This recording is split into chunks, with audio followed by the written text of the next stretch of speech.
Good morning, Standard 10. It's Urmi again, and today I have decided to take up the poem Sea Fever by John Masefield. But before I begin, I hope you all are doing well and staying safely at home. I'm going to give a brief introduction and I shall discuss the theme and background of the poem in short. John Masefield was an English poet, writer and poet laureate of United Kingdom.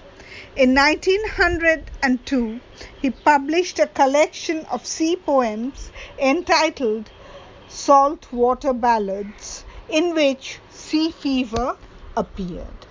This poem earned him name and fame as a sea poet. John Masefield's poem Sea Fever revolves around the obvious theme of wanderlust. Now, what does the word wanderlust mean? Wanderlust means a strong longing for or impulse toward wandering. The poet, who is the speaker, hears the call of the sea, an irresistible invitation to adventure, exploration, and independent living. So despite its first-person poetic voice, the principal theme of wanderlust is one that transcends the speaker and can be identified with by many. Since prehistoric times, humankind has always been on the move. Masefield spent time as a seafarer aboard different ships and therefore can effortlessly demonstrate his love for and affinity with this lifestyle. Besides, his experiences aboard the ship provided him the raw material that made him famous as a sea poet. Thus, Masefield's poem sums up the allure and excitement of traveling in a yawning ship on rolling, wind-blown seas. Well, Sea Fever is a lyric. A lyric is a song sung in praise of someone or something. The poem is comprised of 12 lines and the 3 stanzas consist of a group of 4 lines of verse, which is called a quatrain.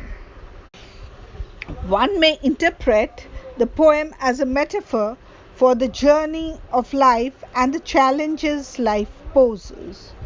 There are multiple use of imageries. But before I discuss the literary devices, I would like to discuss the title of the poem. The title Sea Fever draws out the feeling of the mariner longing to return to the sea, or we may say that the poet feels sick or uncomfortable when he is away from the sea. Apparently, the title expresses an annoyance and disgust towards the sea. Perhaps the speaker has been through a long journey at sea, is yearning to be back home, or the speaker, who is a mariner, is on land, or an older former sailor who is recalling memories. The word fever in the title, please note, also alludes to sickness and discomfort towards the sea. The most striking characteristic of sea fever is the remarkable imagery seen on each line throughout the poem. Images of a grey mist and a grey dawn. Through most of the poem, the tone is excited, similar to someone telling a story of adventure. Besides, we find side descriptions of the bright colors of the sky and clouds. Touch feeling may be regarded through the sea mist and holding of steering of the wheel. Sound images like strong wind, sails flapping, seagulls calling, and sailors laughing are found in the last stanza of the poem. Well, now I am going to read out the poem stanza by stanza and provide a detailed explanation of each stanza. I must go down to the seas again, to the lonely sea and the sky, and all I ask is a tall ship and a star to steer her by. And the wheels kick, and the wind's song, and the white sails shaking, and a grey mist on the sea's face, and a grey dawn breaking. In the first stanza, the refrain, I must go down to the seas again. So what do I mean by the word refrain? Well, refrain means to keep oneself from doing something.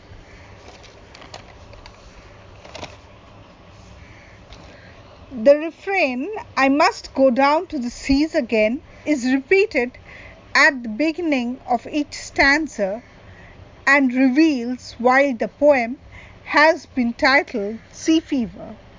Though the poem's theme may be considered as the desire to go to sea, it also deals with the very human yearning to connect with one of the most powerful natural forces on earth. The sea has always been a fascinating source of inspiration for many.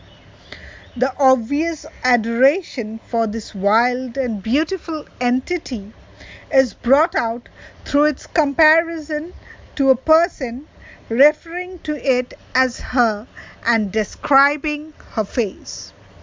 The desire to connect with the sea is shown through the pursuit of a sailor's life as he asks for a ship to sail. The sea has not been described in the most classically beautiful terms, as she has been referred to as grey and lonely, giving more mysterious and melancholic connotations, yet enchanting nonetheless. Now, what does the term melancholic connotations mean? It means something sad suggested by a word or thing.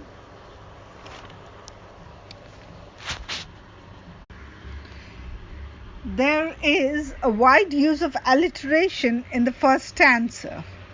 Example, a tall ship and a star to steer her by, the wheels kick and the wind's song and the white sails shaking, etc.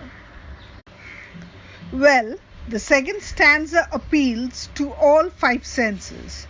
The poet's descriptions seems to give the reader a feel like standing on the shore. Now I'm going to read out the second stanza.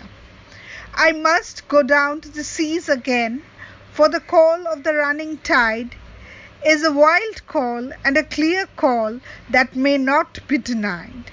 And all I ask is a windy day with the white clouds flying, and the flung spray and the blown spume and the seagulls crying. Listening to the seagulls crying, watching the white clouds flying, feeling the coldness of the windy day and the saltiness of the flung spray and the blown spume means foam, on a tongue and nose, appeals to our sensory organs. Again, the poet emphasizes the irresistible pull of the sea and he repeats the word call. The repetition of the second refrain and all I ask seems to underline the simplicity of the sea, perhaps in contrast to the complications of everyday life, as if the sea's wild nature is something comfortingly consistent and familiar. The theme of wanderlust has been brought out vividly in the final stanza.